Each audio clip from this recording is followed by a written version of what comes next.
અમદાવાદના વાડજમાં ટ્રાફિકની સમસ્યા હળવી કરવા માટે ફિલ્ડમાં ઉતરી છે ટ્રાફિક પોલીસ। પીક અવર્સ અને અપીક અવર્સમાં ટ્રાફિક જામ ન થાય તે માટે ટ્રાફિક પોલીસે કવાયત તેજ કરી છે। દધીચી બ્રિજથી આવતા વાહન ચાલકોને ડાબી બાજુએ ડાયવર્ઝન આપી દેવામાં આવ્યું છે। આશ્રમ રોડથી આવતા વાહન ચાલકોને દિવસીય હોસ્પિટલ પાસેથી યુટર્ન અપાયો છે। સર્કલ પાસે લોખંડની ગ્રીલ મૂકીને ડાયવર્ઝન અપાતા ટ્રાફિકની સમસ્યા હળવી થઈ છે। તો સુભાષ બ્રિજ બંધ થતા વાડજમાં છેલ્લા 3 દિવસથી ટ્રાફિક જામની સમસ્યા હતી। કલાકો સુધી ટ્રાફિક જામ થતો હોવાની ફરિયાદ મળતા પોલીસ કમિશનરે આ વ્યવસ્થા ઊભી કરી છે।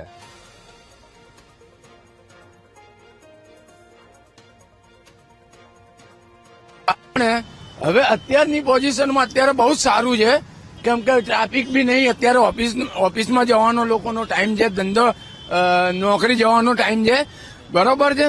બધી રીતે અત્યારે એકદમ ઓકે છે।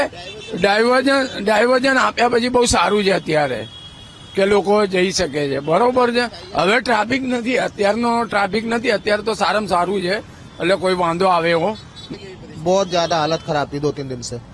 हाँ, और आज ये है ना बंद किया है, इसके वजह से बहुत ओछा है, मतलब ट्रैफिक हो ही नहीं रहा है, बहुत भीड़ कम है, इजी निकल गए।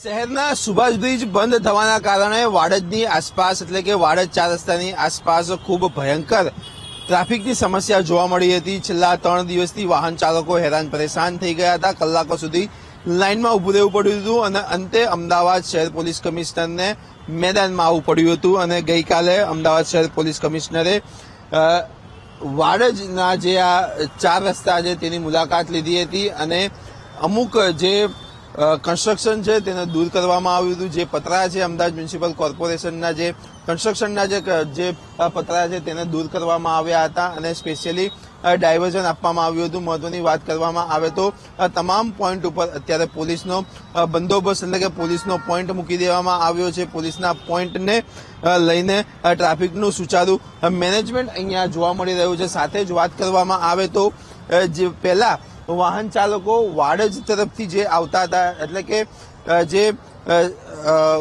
કહી શકાય કે આશ્રમ રોડ ઉપરથી આવતા હતા તે વાહનો સીધા ટર્ન મારતા હતા દધીચી બ્રિજ બાજુથી।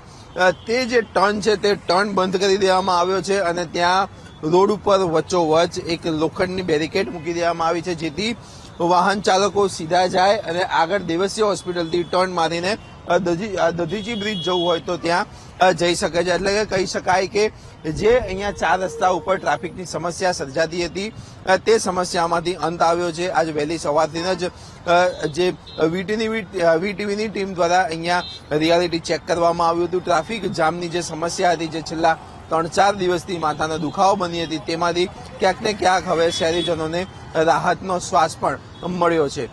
કેમેરામેન અજય પટેલ સાથે પાર્થ જાની, વીટીવી ન્યૂઝ, અમદાવાદ।